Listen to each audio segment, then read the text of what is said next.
ये देखना ध्यान से।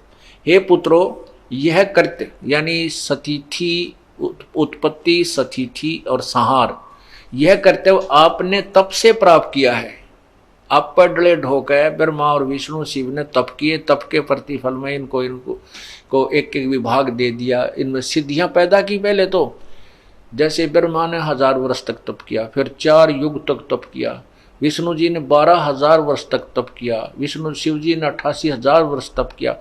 इन तप से राज्य मिलता है, तप से राज्य मिलता है। इनको फिर एक एक विभाग का मंत्री बना दिया और इनमें सिद्धियां भर दी। उन सिद्धियों से ये अपना काम करें और जब इनकी सिद्धियां ये समाप्त हो जाएंगी, जैसे बैटरी डिस्चार्ज हो जाएगी, फिर ये जीव के जीव हो जाएंगे। जैसे वर्षा ऋतु में चींटियों का पंख लगाते हैं, कई पंख चींटियां होती हैं जो बड़े काफ़ी बड़ी होती है, लंबी आयु की हो जाती है, उनको ऑटोमेटिक पंख लग जाती हैं और वो अन्य चींटियों में सरदार बन जाती हैं, मुखिया बन बैठती हैं। वो उनको बड़ी प्रशंसा करती हैं, तो आकाश में उड़ जाती हैं। ओहो, ये तो बहुत पहुंची हुई है। और वो कहाँ जाती हैं? रात्रि के समय जब दीपक जलता है या लाइट जलती है तो उसके आसपास या तो जाकर उसमें गिर के मर जाती हैं। उन पंखों ने ले डुबोई हुए, वो पंखों के कारण ही वो ऊपर उड़ गई और या फिर लाइट के चारों तरफ टक्कर मार मार के वो पंख रहित हो जाती हैं और फिर सवेरे वो चींटी की तरह रेंगती हुई मिलती है। ऐसे ही जो भी सिद्धियां प्राप्त करके ये ऋषि महर्षि कब आगे सिद्ध कब आए या कोई ये देव पद प्राप्त किए हुए हैं, ये इनकी जो पूर्व जन्म की जो की हुई साधना समाप्त हो जाएगी। ये आम जीव हो जाएंगे। 84 लाख योनिया में ब्रह्मा विष्णु महेश भी आएंगे।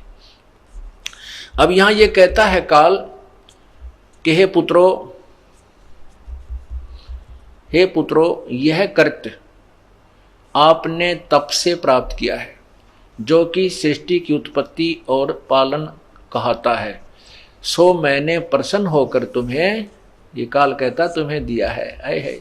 और इसी प्रकार से दूसरे जो कृत्य रुद्र और महेश को प्रदान किए हैं। रुद्र और महेश, रुद्र अलग है, महेश अलग है, और शिव पुराण बोलने वाला जो इनको पुत्र कहता वो और अलग है, वो इनसे अलग भिन्न है। यानी ये काल जो ब्रह्म है, ये सदाशिव, महाशिव, महाब्रह्मा, महाविष्णु का रोल करता है। इसी कारण से इन पुराणों में, शिव पुराण में भी इसी ज्योति निरंजन की स्टेटमेंट है जो मैं आपको पढ़कर सुना रहा हूँ। ये कह रहा है कि हे पुत्रो, ब्रह्मा और विष्णु, तुमने जो 2 विभाग प्राप्त किए हैं, ये तुमने तप किया, तप के बदले से मैंने प्रसन्न होकर तुम्हें दे दिए। और इसी प्रकार रुद्र और महेश को भी दिए। इससे सिद्ध हो गया कि शिव प्राण बोलने वाला कोई अन्य इनसे सुप्रीम पावर है, ब्रह्मा विष्णु और महेश से।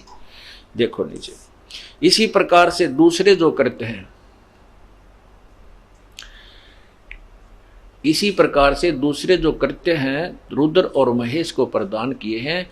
और परंतु अनुग्रह करते कोई भी पाने को समर्थ नहीं है। ये देखो जो दास आपको कहना चाहता था, अनुग्रह, ये देखो यहाँ पर, परंतु अनुग्रह, अनुग्रह माने कृपा, रहम करते कोई भी पाने को समर्थ नहीं है। अब ब्रह्मा विष्णु महेश के पुजारी भी यदि उनके ऊपर कितना भयंकर आ गया, ये ब्रह्मा विष्णु महेश उस पर रहम नहीं कर सकते। इति सिद्धम।